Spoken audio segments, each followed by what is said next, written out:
কত বড় আলেম হয়েছি, আমার মতো 10 লক্ষ মামুনুল হক জমা করলে ইমাম বুখারীর পায়ের ধুলাও হবে না। আমার মতো 20 কোটি মানুষ জমা করলে ইমামে আজম আবু হানিফা রাহমাতুল্লাহি আলাইহির পায়ের ধুলা হবে না। তো ইমামে আজম আবু হানিফা রাহমাতুল্লাহি আলাইহি যদি এত বড় আলেম হওয়ার পরেও তাকে নিগৃহীত হতে হয়, ইমামে মালিককে যদি নিগৃহীত হতে হয়, ইমামে আহমদ ইবনে হাম্বলকে যদি জুলুমের শিকার হতে হয়, ইমামে সুফিয়ানে সাউরীকে যদি দেশ ছাড়তে হয়, ইমামে বুখারীকে যদি মাদ্রাসা ছাড়তে হয়, হে উলামায়ে কেরাম, সব ছাড়তে হলে সব ছাড়তে হবে, কিন্তু ইলমে দ্বীনকে দুনিয়াদারদের সামনে অপমান করতে দেওয়া যাবে না।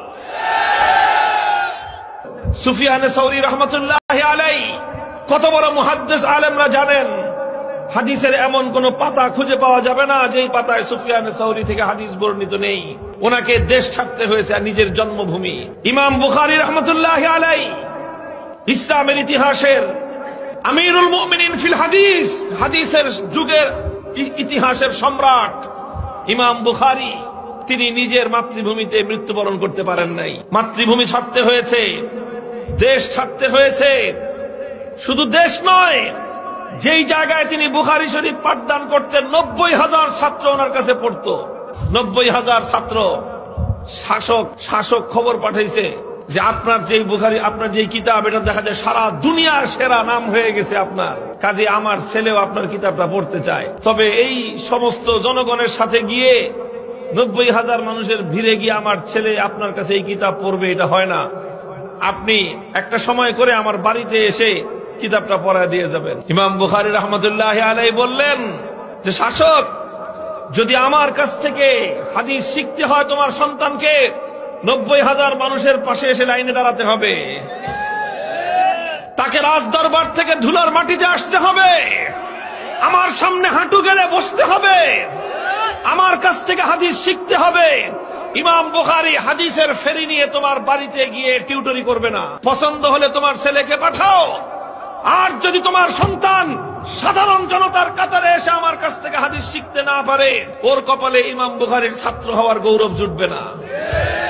শাসক মনে করলো যেটা তো আমার সম্মানের উপর আঘাত করে বসলো। বাজাবাজি শুরু হয়ে গেল। তাই আপনি তো দিলে ভালো করে এখানে পড়াইতে পারবেন না, ডিস্টার্ব শুরু করে দিছে। হাদিসের সবক পড়াবে, ডিস্টার্ব শুরু করছে। এটি নতুন আজকে না, এটি বলতেছি 1200 বছর আগের ইতিহাস। এটি মনে করছেন নতুন? আরে 1200 বছর আগের ইতিহাস। ইমাম বুখারী মাদ্রাসা ছাড়ছেন, প্রয়োজন নাই, সবক পড়াবো না, হাদিস পড়াবো না, কিন্তু আল্লাহর নবীর হাদিসের অসম্মান ইমাম বুখারী বরদাস্ত করে নেন নাই। ছেড়ে দিয়েছেন বুখারা। কোন এক নিভৃত পল্লী, খারতাং, কোথায় এক পল্লীতে গিয়ে আল্লাহ রাব্বুল আলামিনকে বলে দিয়েছেন, আল্লাহ ইন্নাল আরদা কদ দাকাত আলাইয়া বিমা রাহাবাত ফাকবিজনি ইলাইক। ওগো আল্লাহ, আমি তোমার নবীর হাদিসের খাদেম, আমি এই জমিনে থাকতে চাই না, আমাকে তোমার কাছে মেহমান হিসেবে নিয়ে যাও। আল্লাহ পাক রব্বুল আলামিন শেখ নিভৃত এক পল্লীতে ইমাম বুখারীকে তার কাছে নিয়ে গেছেন। সেখানেই তার কবর হয়েছে। ইমাম বুখারীর যেখানে কবর হয়েছে গোটা এলাকা ওনার দাফন করার পর ওনার কবরের সুবাসে সুবাসিত হয়ে গেছে। শহর বঞ্চিত হয়েছে, নগর বঞ্চিত হয়েছে, জনপদ বঞ্চিত হয়েছে। ইমাম বুখারী যেখানে গেছেন সেই এলাকা সুবাসিত হয়ে গেছে। ইতিহাস তো বহুত পুরানো, আর কার কথা বলবো?